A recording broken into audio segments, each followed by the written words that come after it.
Welcome to The Explainer. Today we're putting a so-called hero product from the wellness world right under the microscope, Moringa.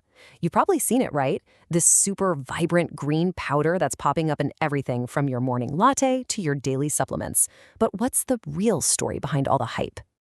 Okay, so here's how we're going to tackle this. We're going to follow Moringa's whole journey, from being this nutritional powerhouse to a massive, booming business.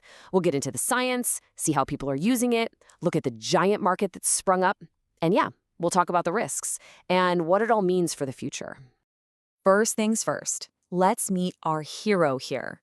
Before we jump into the science or the business side of things, what exactly is this plant that's suddenly taking center stage in the wellness world? Well, it's this beautiful, really vibrant green plant, and people are calling it a hero ingredient for a pretty good reason. Its leaves are just absolutely packed with nutrients, and it has this really rich, centuries-long history of being used for nourishment and wellness. So you gotta ask the question, right? Is this a genuine miracle plant? Is it just some really, really clever marketing, or is it maybe somewhere in between? Well, let's dig in and find out. You know, every hero needs its superpowers, and for Moringa, those powers are all rooted in some seriously impressive nutrition and some new emerging science. So let's get into the data. Okay, so on a basic level, Moringa is a total nutritional giant. I'm not kidding. We're talking about a plant that's loaded with more vitamin C than oranges and more iron than spinach. It's also packed with vitamins A and E, calcium, and a ton of powerful antioxidants. All the stuff that plays a huge role in supporting your immune system and your energy levels. But it goes beyond just general wellness. What's really cool is that scientists are starting to test some of the really specific traditional claims. For example, people have used Moringa seed oil for hair loss for ages, but the hard scientific evidence has been kind of thin. So this study from 2022 decided to really investigate and see if there was any truth to it. And wow, this picture really shows what they found. You can see the mice here, and the one that was treated with Moringa oil showed pretty significant hair growth. The study even said it was comparable to the effects of minoxidil, which, as you might know, is a major, well-known hair growth drug. That's a big deal. So this wasn't just on the surface. The key takeaway was that down at the cellular level, the Moringa oil seemed to be doing two things at once. It was actively encouraging new growth, while at the same time blocking some of the factors that are linked to hair loss. That's a pretty powerful one-two punch. Okay, so we know it has all this potential. The next logical question is, how does this plant actually get from a field into our kitchens? Well, the most popular way people use it is still the pure organic powder. That makes up more than half the market. But what's growing really fast are the other forms. You've got the convenient capsules for people who maybe don't love the earthy taste, and then you have the super trendy mixes, for Moringa lattes and teas. And hey, if you're a DIY type of person, it's actually surprisingly easy to make your own blends right at home. You just start with some good quality Moringa powder, use a basic spice grinder, and you can mix it with things like turmeric or cumin.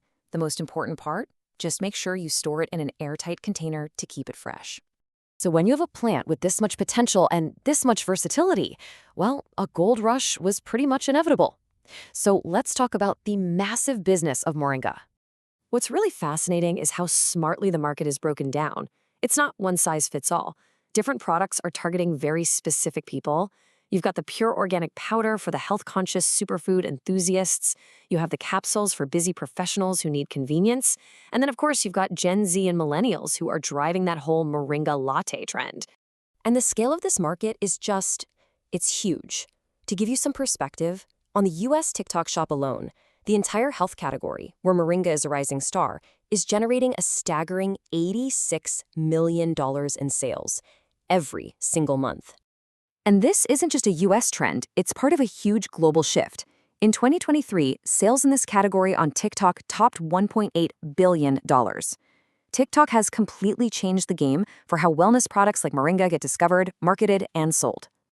But like any good hero's journey, the path isn't all smooth sailing.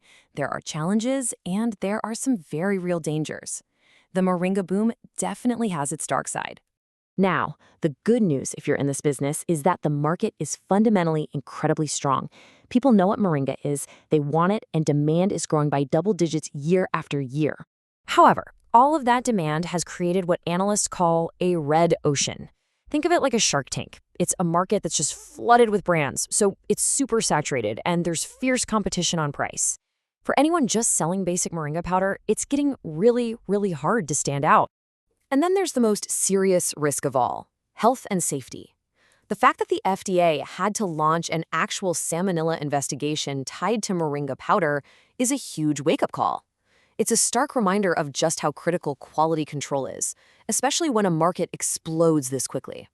So, with all that in mind, what does this all mean for the future of moringa? And maybe more importantly, what does it mean for you, whether you're a consumer or even a potential seller? Okay, for anyone in the wellness space, this is absolutely critical.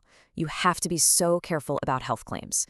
The rules are clear. You can say a product supports immune health. That's called a structure/function claim. But you absolutely cannot say it cures the flu or any other disease. That is a massive red line you just don't cross. So for any brand that wants to succeed and build trust in this really crowded space, the roadmap is pretty straightforward. It's a 3-step process. First, verify your product's safety with third-party lab tests. Second, control your sourcing. Know where your stuff is coming from farm to finish.